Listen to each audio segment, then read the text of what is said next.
पु ल देशपांडे. ते लिहितात, रिटायर्ड भावांनो आणि सहकाऱ्यांनो, जगात सर्वात लक्ष न देण्याजोगा प्राणी म्हणजे रिटायर्ड माणूस आहे. पुलंच्या भाषेत सांगायचं म्हणजे जसा पुण्याच्या दुकानदाराच्या नजरेतून सगळ्यात दुर्लक्षित प्राणी म्हणजे गिराईक, अगदी तसाच समजा. गरीब बिचारा, भांबावलेला, बावरलेला, काहीसा आत्मविश्वास हरवलेला असा हा प्राणी असतो. कोणे एकेकाळी या माणसाचे पण सुगीचे दिवस असतात. त्याचा रोबाब वाखाणण्याजोगा असतो. सर्व गोष्टी हातात मिळत असतात. घरी आणि कार्यालयात सुद्धा टेबलावरून फायली फिरत असतात.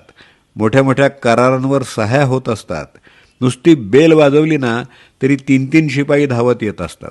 एक चहा घेऊन, एक बिस्किट घेऊन, तर एक बडीशोप घेऊन.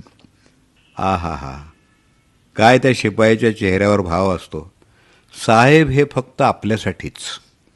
आणि आता त्याच टेबलावर मिरच्यांची देठं काढली जातात, भेंडी पुसली जाते, लसणाच्या पाकळ्या मोकळ्या होतात.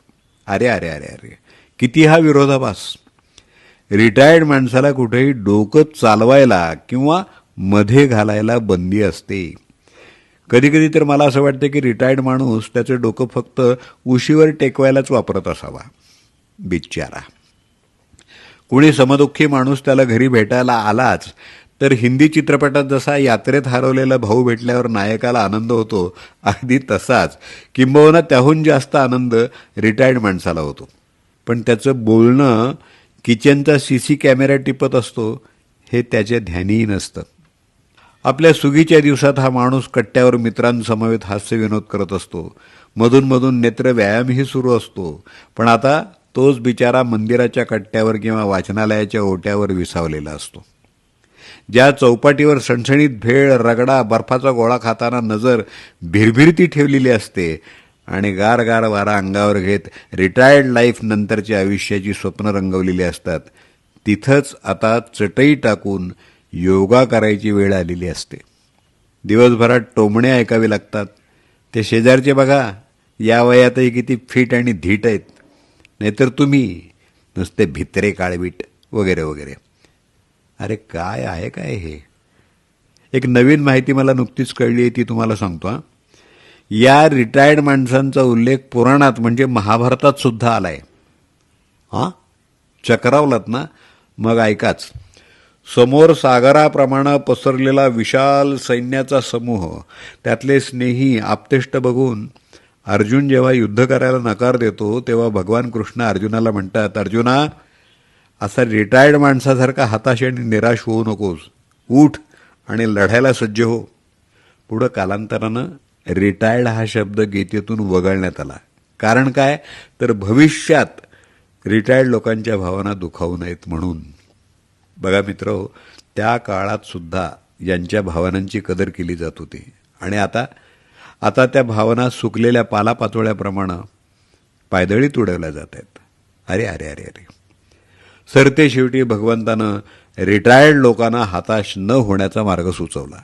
भगवान म्हणाले, बा वत्सा, रिटायर्ड माणसा, तू असा हताश आणि निराश होऊ नकोस. मी तुला फंड आणि पेन्शन या 2 वेली देतो. जो पावे तो त्या तुझ्याकडे आहेत, तोवर तुला मरण नाही. मरण नाही? मरण नाही म्हणजे खरं मरण नव्हे, तर रोजच्या जीवनात तू ज्या यातना आणि अपमान भोगशील त्या यातना तुझ्याकडे असलेल्या या 2 विलींनी सुसह्य होतील. फंड व पेन्शन जो पावे तो तुझ्याकडे आहेत, तोपर्यंत सारे सगळे सोयरे तुझे असतील. उठ वत्सा, उठ आणि उरलेल्या आयुष्याच्या संग्रामाला तयार हो. खाडकन जाग आले आणि भानावर आलो आणि माझ्या त्या 2 वेली जागेवर आहेत की नाही हे बघण्यासाठी अंथरुणातून बाहेर पडलो.